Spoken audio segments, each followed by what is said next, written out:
Now this is going to be a very serious objective review on cruisers and on the Victory, what is it called?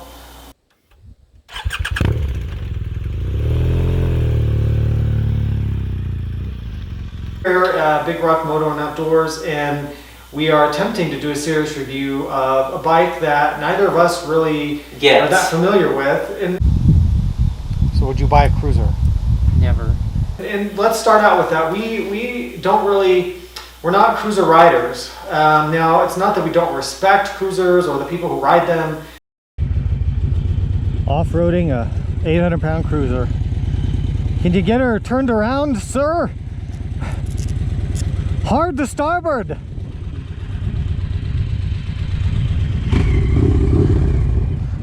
Specs, you want specs? Here we go, we got specs right here. Weight, not able to be measured. Air cooled, that's new technology. It's an 1800. Come on, we have to review this bike. Well, I'm trying to remember, is it the Road Glide? I never remember all those damn... It doesn't matter, there's a million models. There's Road Glide, Ultra Glide, UHD, no. FXX, FLH. Do you even know how to ride one of these? No. This is a bagger, not a dresser. A bagger means a cruiser with bags. We don't really know. We don't really know much about cruisers. This is not a very legitimate review. So now the gas light is flashing. You're sure it's not going to run out, right? I don't know. What do you mean you don't know? It's not working right. But what did it read though? Like half or something when it was full? It read all over the place. I don't. Oh, it did. Yeah. But if you filled it all the way in San Diego, then it can't be out. I think the brakes are terrible. Oh, the brakes are downright scary. The front brake has no power. You can like grab the whole thing. The deal is. But I'm just not used to cruisers, you know. Look, you have to look at this objectively, and I'm saying that I think for a cruiser of this vintage, this is pretty good. I guess so. But we're going to give you today a review of the Victory Crossroads. You'll also hear this called the Cross Country. The Cross Country is the one that has more of the touring spec. It has, yeah, it's more of a dresser. It has like the tail bag, the trunk, and more of the fairing. So this is an 1800cc. It has a cubic inch right here. 106, baby. 106 cubic inches right there of American. Come on, more power. Than a Toyota Corolla right there. So bigger than some car engines. In all seriousness, I think it's good for Ian and I to ride a bike like this and have an experience that's a little bit different than, you know, our typical genre of the sport tour or the adventure tour and the dual sports. Yeah, I'll take my 790 back. This review is going to have a little bit of two elements. We're going to talk about this bike in particular, but I think there's no way for us to avoid also making this into sort of a commentary on cruiser bikes in general and how we feel about them and their place in the motorcycle world. Oh, my body's already sore from the riding position. I didn't scrape the floorboards yet. Oh, really? Well, I'm trying to be careful. I don't like the idea of scraping because then I run out of quartering clearance and that's kind of dangerous. The only thing I really have against cruisers is the foot forward controls. It just feels extremely unsafe. No, but I mean, trying to be serious about it, this bike has a dry weight of 765 pounds. And I'm sure when you load it up with fuel and other things, you're well over 800 pounds at that point. It's got, it's an air oil-cooled engine, which most of these bikes are. I guess now some of the more modern cruisers are we've moved over to the water cooling era. I couldn't find a horsepower figure for this, honestly. Good place to start though. The motor of this bike versus some of the other stuff that's out there. I dare to say this is kind of a sporty large displacement V-twin.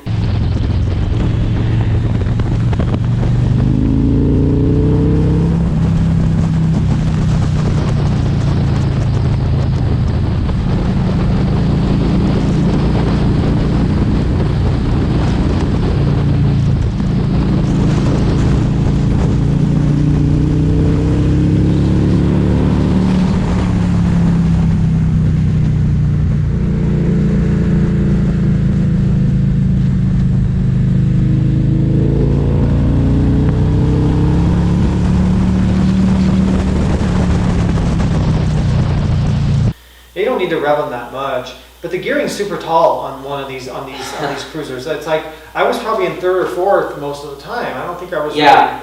Really, it's a 6 gear. It's a 6-speed, which I think a lot of the cruisers at the time were 5 speeds. Right.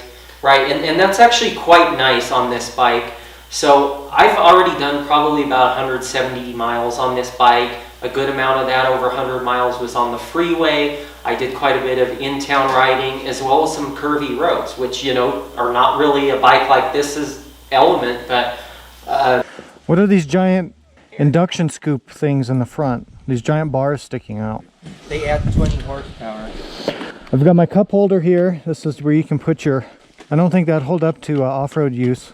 Actually, the truth is, on a twisty road, you're going to have to go in front. But there's something that I think is going to surprise you about this bike. The lightweight. Just...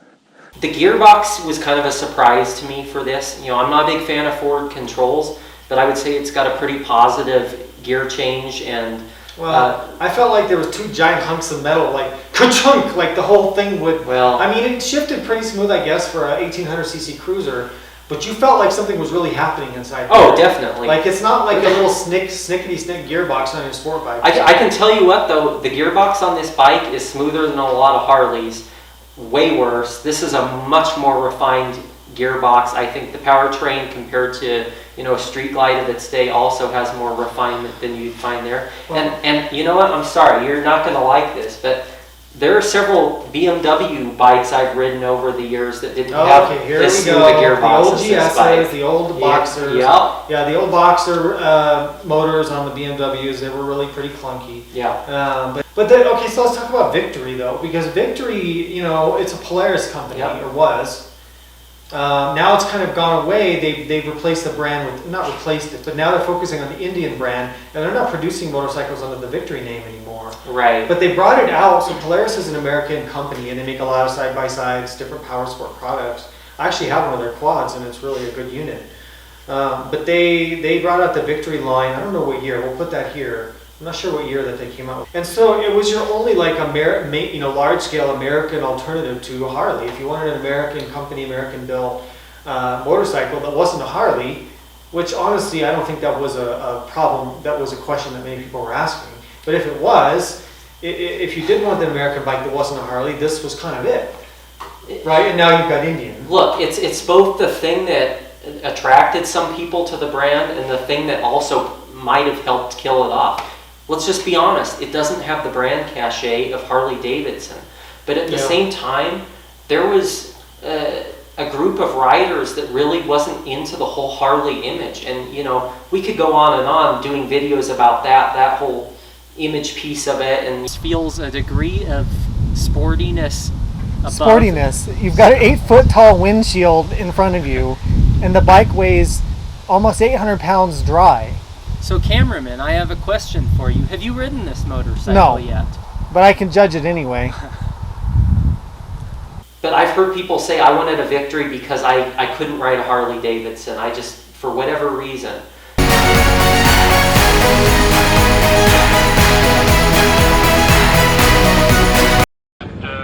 Starting grid and get all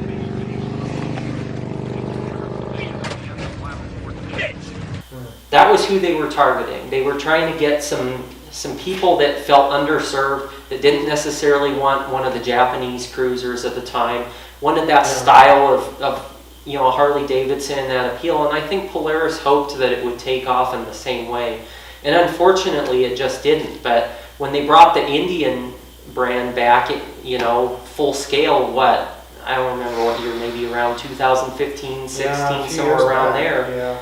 Something about the history of that brand and the way they relaunched it really seemed to resonate with buyers. And, you know, as they're doing a good job with the Indian brand. They absolutely are. And unfortunately, Polaris was just in a situation where they had to decide where to put their research and development and the future of the company as far as motorcycles goes. And let's look at some more specifications. Transmission type, belt, wet clutch, okay, that's good. It's got a 29-degree rake, it's got a 5.6-inch trail. It does have an inverted fork with 5 inches of travel. The back has 4.7 inches of travel. The tires, you've got a 130/70 front tire and a 180/60 back tire. The front tire is an 18-inch and the back tire is a 16-inch, which is kind of a cruiser size. Very much.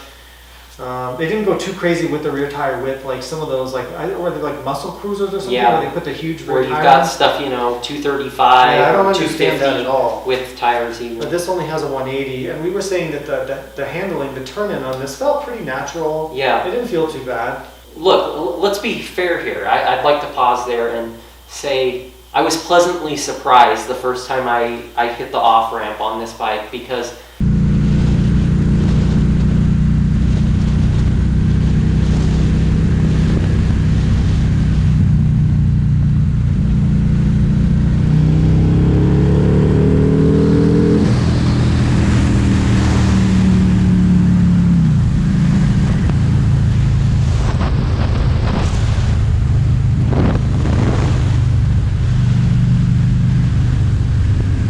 it turns in far better than a lot of cruisers I've ridden, especially the ones on this bigger, heavier end, 800 plus pounds. It doesn't take a lot of the muscle that I've experienced in the past with some of these cruisers. As much as I can say that's a good point for what this is as a cruiser, the limiting factor is right here with floorboards. It just doesn't have enough clearance. But that's just a cruiser class in general. Cruiser riders are not aggressively riding in twisties. Because if you were going to do that, you'd be riding a different style of motorcycle. So it's not really a concern. There are relative differences within the cruisers on their ground clearance. This one seemed to just be average, I thought. I just thought that it was a little bit unfortunate, because I think it does turn in decently for what it is. And it can achieve plenty of lean angle before you rub those things. You lean over like a crazy person, and this is not people who are wanting to rub their knees on the ground are not riding a cruiser. So it's really not that big of a thing.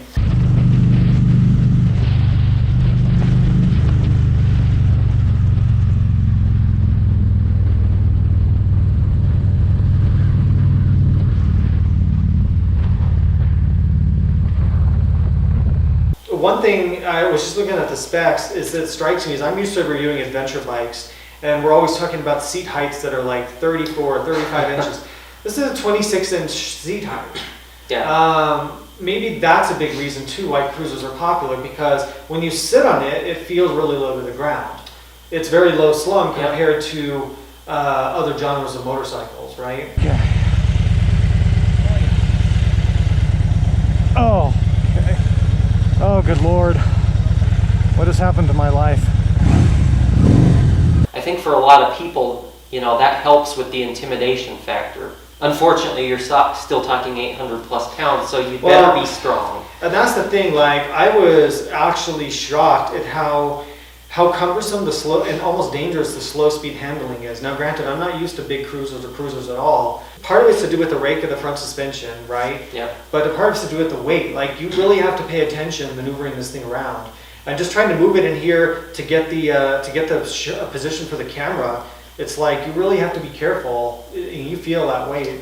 And there's one of the big problems just in general. It's not this bike, it's the cruiser genre in general. Yeah. Combined with that very high weight and the fact that you have forward controls and bars that are a little bit far out there, it just doesn't give you the leverage that you would have for low speed maneuvering on something where your body is a little bit more centralized from foot to your hips and your torso. So it makes it quite difficult maneuvering a bike like this at low speed. I guess that's kind of a good PSA at this point to say, if you're just getting into motorcycling, something like this probably isn't a good choice to start with. Well, you wouldn't really want any cruiser. You'd want like a standard bike or a small dual sport or something like that. Not a cruiser. Because even small cruisers are still fairly heavy. The 800s or the 750s. Absolutely. Yeah, right.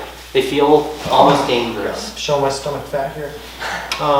You were mentioning foot forward control. So now we're already getting into this whole cruiser conversation. I mean, foot forward controls are not optimal in any way for controlling a motorcycle, right? Your whole body positioning on a cruiser like this, not only is it not comfortable for long distances relative to other motorcycles, it's just very anatomically incorrect. right? And also it compromises your controlling of all the controls, your slow speed maneuverability, because it's more natural if your feet are like this to put your foot down than to go all the way from up here Right. and then come to a stop and have to put your foot down here, not to mention you've got a hot exhaust here as well. I mean, we wear, big boots and pants, riding pants and stuff, but some people don't. So these are all things to think about, when you're thinking about getting one of these. It's the whole leverage position, and when your body, all the strength is in your hips and legs, and when it's out in front of you, you lose a lot of that advantage. Yeah, and the riding position of a cruiser is not good for long distances. It's just very strained on your body. It's kind of counterintuitive. I know some people feel that, cruiser is really what you want for a long ride, but that's actually not true at all, is it? Yeah, I definitely don't feel that way. Having spent, 150 plus miles on it already, and a lot of that being freeway. I mean, I was aching within 10 minutes. I found that it puts so much weight on your tailbone. Yeah. You're so far back that you're really putting a lot of weight on your lower back. It makes sense. Look at any long distance motorcycle, an FJR, an RT, an adventure touring bike, Goldwing. Sport touring bike, a Goldwing. Either they're upright or they have a slight forward lean. In fact, most of the Ironbutt guys prefer a slight forward lean. And if you want any other proof, look at long distance cyclists. Bicycles, long distance bicyclists, they're all very, very lean forward, and the purpose of that is to transfer some weight to different parts of your body, your arms, your hands, whatever it is, instead of just all on your tailbone, which is going to be very uncomfortable. Now they do give you, they have to give you these wide, cushy seats to make up for that. But still, it's not. It's an exercise of form over function for sure. Yeah. With a cruiser. Yeah, and the story with these bikes is never about peak horsepower. It's always about torque. For a V-twin like this, it's very smooth. Not a lot of vibration in it. Yeah. And I also got to give it a compliment. I was riding in 110 plus degree weather yesterday in town, on the freeway, whatnot. It may be air and oil cooled, but there was no issues with it staying cool enough. I did find that in the hottest part of that ride, I think it was pulling a little bit of timing back and pulled a little bit of power out. Well, it was the hottest day of the whole year. Yeah, it was a pretty ridiculous day to be testing this bike. I should also mention this particular bike, it's got a set of pipes on it. It's also got a power commander, so it's actually working with a little bit more than the standard bike would be. It holds almost 6 gallons of fuel. And you were getting about 45 mpg. Yeah. So you can go 200 miles. Yeah. Maybe. Kudos to that, and I think a lot of it has to do with the tall gearing and the power delivery, that just doesn't require very much. This thing turns 2,050 RPM at 60 miles an hour. I mean, the thing is, we can talk, technical things all day, but it doesn't really matter with a cruiser. Because you have to think about why does someone ride a motorcycle? Now, what I think about is there's a lot of cultural stuff going on. There's a lot of, styling going on. There's a lot of emotional connection to the bike. There's what you enjoy as a person, and that's different for everybody. So we come from the point of view of, what makes us happy is good handling, performance, lightweight, function. But for other people, they're going to derive their happiness from what they perceive as something that's really good looking or represents an idea or a passion that they have or an image that they connect with, a style that they connect with. And we're not trying to invalidate that we understand that. It's just not what riders like us are going for. So we don't ride cruisers, right? Yeah. But I totally respect and understand that culture and the folks who want to do that. But I can never get around the lack of function of it, right? But other people, again, and I think this is true in other countries, but especially I think in America. Yes. I think we have that culture here more than other countries do. There's some people in the U.S. who commute on their motorcycles, but it's not as widespread as it is in Europe or some other countries or Asia where they all get around on a scooter. For motorcycling in America has more been about a sense of freedom. Absolutely. And a styling exercise. Absolutely. And that's what cruisers harken back to. This is America, the land of easy rider. And that's what something like this, when you look at this machine, embodies it's an emotion about that, right? It's got this low, mean look that's very, independent kind of thing going on. Mm-hmm. And for that purpose, I think they succeeded with this bike. Right. The look is good. You're getting it for those reasons. And as long as you're not trying, as long as you don't believe that this is like, oh, that's going to be a comfortable bike or lightweight or good performance, because they're just not. They just aren't. And that's not a criticism. It's just a fact of that's not what this style of motorcycle is about. It has cruise control. It does have cruise control. I like just that. like a BMW RT or GS does. One thing I do know, I did feel about riding it myself was that the riding position being what it is, I felt like the bars could have been further back. I felt like I was having to lean forward to get to the bars, which made my back arch even more than it already was. So I don't know what that, but that's easily changed, you know, on a motorcycle. So there were a couple things about this bike that I think with a little tweaks, it still could have been easily better. And you know, if you're interested in a bike like this, keep these things in mind. You know, Ian and I are right around that 5'11", 6 foot mark. Well, I'm taller than 6 foot. Oh, Get out of here. okay. You're not 6 foot. So you're like 5'8". And so here we go. You know, I think a little bit more rake of the bars back would help with somebody about our stature. That does remind me of one of the two biggest things that I found that really bothered me about this bike. The windshield that was on here, we took it off today for our testing because it produced so much buffeting at our height that it really detracted from the riding experience. It was noisy, it was giving me a headache. So I highly recommend going sans windscreen if you're around our height, or finding something that is either a good bit lower than this one or something higher, or maybe it's better when you put the fairing on. I don't know what else to say. So I think I can maneuver it out of here. I think it'll break my back.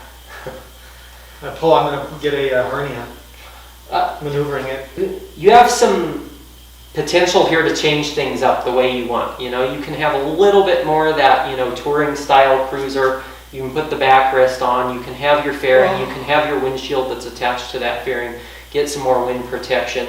So you have options, and they're pretty easy to change out, so I think that's a nice thing. Well, and that's always been a thing with the cruiser genre that's good, is that they're highly you have a lot of customizable. accessories. You can do different kinds of saddlebags, top boxes, fairings, handlebars. You could have 20 million tassels flying off the back if you want. You know, so there's so many things you can do with cruisers to make them your own, and that's a great thing as well. So look, I also did the clutch pull is the heaviest I've ever felt on a motorcycle. It's almost like you have to be a bodybuilder to pull the clutch in on this bike. It is a cable clutch, so I don't know. I guess that's just how maybe a clutch is on a bike like this. But I felt a lot worse on some power cruisers. This is so heavy of a clutch. And actually, this is a lighter clutch pull than my V-Strom 1000 was. Well, then there's something wrong with your V-Strom. You had molasses in the clutch or something. The front brakes were scary to me. So with the weight of this bike, I just feel like the front brake is inadequate on it. And this one has stainless steel brake lines. It's a dual disc with what? Let me read the double disc floating rotor with 4 piston calipers. The diameter is the 300 mil discs on the front. So I think this bike needs at least 320 millimeter discs and more bike. It could be the master cylinder. It could be that it could use a more aggressive pad. Yeah. Or the more probable option is we're just not used to cruisers and the braking performance. You know, they don't have as much grip on the front end as other bikes that we ride, so they're not able to put down as much braking in the first place. It's just very, very soft, and frankly felt dangerous to me coming off of more high performance bikes, right, which are really powerful brake. But that could just be that we're not used to cruiser bikes. It's also with almost 800 pounds, a lot of weight to stop. Yeah. The fact that, you know, I mean, the fact that it doesn't have ABS, I think that's, I mean, in my personal opinion, that's a huge safety detriment, especially for newer riders. A lot of accidents are caused by riders locking up their brakes. Yeah. And so I'm actually a proponent of standard ABS on all motorcycles. Absolutely. I mean, because you think about it, in a car, you're going to go back to having cars with no ABS? That's crazy. You know, how many lives has that saved? You know, you can stop way faster with ABS. So, but I'm sure, you know, modern cruisers have ABS. So that's just the sign of the times. And let's keep in mind, this bike is a 2011. Yeah. Shifting back to the pro side, I like the saddlebags on this bike. I like the locking mechanism. I like that, you know, you can have them locked or unlocked and still be able to close them, open them. Spacious, yeah. Yeah, they have a good amount of space in them. I like that they open from the top so that you can put things down in it and not worry about crap falling out that you're trying to load in. They work well. I think, you know, if you combined this with some kind of, you know, cargo on the back, you know, Yeah, rack, I looked whatever. at that though. Okay, I looked at to get the trunk from Victory was at the time a $1,700 part. Why does that cost $1,700? Doesn't that seem a bit excessive to you? Okay, so is it made out of like gold? well, here's how I look at it. Yeah, that's an extreme amount of money. I mean, I'm a very cheap person. I could probably find a motorcycle for $1,700 to buy. But when you think about this, when you think about also the competition, which took you from just a, you know, bagger like this without anything else on it, up to, you know, a similar Harley, and then moving up to the option with a trunk, or even looking at, heck, a BMW 1600 GT now versus a GTL, the step up in price to get that To go from a bagger to a is dresser. not dissimilar. Yeah, So that's where I get it. I get the price difference. I don't like it. Well, you got closure. I'm tired. I want to go to bed. Some competition. Competition, You know, any wait, cruiser. wait, The end. But no. What about buying this An bike? elephant, a horse. What about buying this bike today as a 2011? That's kind of my point. So, you know. You would just get a Harley. So what are your other options? If you're looking at this bike, you're probably looking at a Harley Davidson, I don't know, a Street Glide or a Road Glide, something like that. I don't even know what the models are. Look, Glide. you get the brand cachet with Harley Davidson. Yeah, so I But would just to get me, that. just the fact that this is something a little bit off of, you know, the de facto choice makes me like it a little bit more. I also feel like this is a little bit more refined package than you were getting at the time out of that bike. Probably. But then I had a realization today that really hurt me. And this is where my whole rider bias and what types of bikes I like come into play. I thought about that Honda CTX 1300, which barely lasted, I don't know, a year or two, a couple of years. I'll have to put a photo of that here because no one even remembers that thing. I didn't Yeah. even remember it. He was like, "Oh, there was a bike with the V4 1300 Honda engine that was a cruiser." I'm like, there's no bike like Yeah. that. And then he showed me the CTX, So, and I remembered it. so you know, we'll show Someone bought that it, here, but- but I mean, it's kind of the same idea and concept. It's a bit of a bagger. It's got a little bit I'd of much rather have that. a bit of a half fairing, and see, that was where I kept going. I just kept thinking, this bike has more of that European influence that I like, a little bit more of the practicality, that But that's fantastic. you. The average cruiser rider who's looking for an American bike is not going to look at a Honda, you know. Most at all. likely not. But my point is, you have options when you're looking in this class, and there's something a little bit different spin than just the Harley option. And for me, that would probably be what I'd be looking at strongly if I wanted a bike in this class. Final thoughts, honestly. I don't really get this genre of bike, full disclosure, and I would love to hear from some people that do have a passion for cruisers, that have also ridden other genres of motorcycles. Yeah, that's a good and point. tell me why, you know, having experienced other bikes, why you like something like this, because Right. I ask my question this is legitimate. I'm trying to understand, you know, what are the things that really make people fall for bikes like this in the class. Well, yeah, that's a good point. So yeah, let us know in the comments what your guys' opinions are on cruisers, whether you love them or hate them, and why. So, you know, but like we already talked about, what I think is the reason that people connect with this, and it's that culture, it's that image, it's that idea and that passion and the look of it and The way you feel. The way you feel. It's not about, oh, I have the most performance or lightest weight or any of that handling. No, this is just something that you go out on Sunday, you know, and go to the bar with or go to the cafe with. You know, and we can all appreciate that. So I think the takeaway there is, you know, if you think you want something like this, go try it. I don't recommend it as Don't get an 1800 though. I don't recommend it as your first bike, but A cruiser, yeah. No. But if you think you might want something like this, try it. But try everything. Try stuff out. Find out, you know, what motorcycle really suits you well. Yeah, but my honest opinion, like if I was going to get a cruiser, I'd get something a lot smaller and lighter than this. You know, I don't see the need for an 1800cc engine or any of that. Like I get a much smaller one, lighter, and then I'd be much happier. But you know what, pal? That's because you've never ridden a I Triumph Rocket. I much preferred that Vulcan 750 that I was riding around So to this thing. the Triumph Rocket, I kind of fell for that bike because that is just a Well, the totally Rocket's a unique next bike. level feel of bike. That's That's like a superpower cruiser, and The Yeah. power delivery I for might get me, behind that. the power delivery for me, it felt like a cruiser for the Autobahn. But my issue with this in particular is it's heavy, but it's also slow. It's not fast like the Rocket, you know, Yeah. or anything like that. But that's Yeah. a different. It's different plenty adequate for this type of bike, and it's easy, lazy power. This thing will cruise, 70 to 100 miles an hour all day long. Yeah. But when you compare it to some of the power cruisers, it doesn't have that sheer power. Well, thank you guys for watching. Thanks for your support of the channel. I mean, as always, please, give the video a thumbs up. It helps me out a lot. Subscribe to the channel if you haven't. Thanks for your support. Ride safe, no matter what kind of bike you ride, and we'll see you next time. Well, we tried to be fair. Because the riding position is absolutely ridiculous.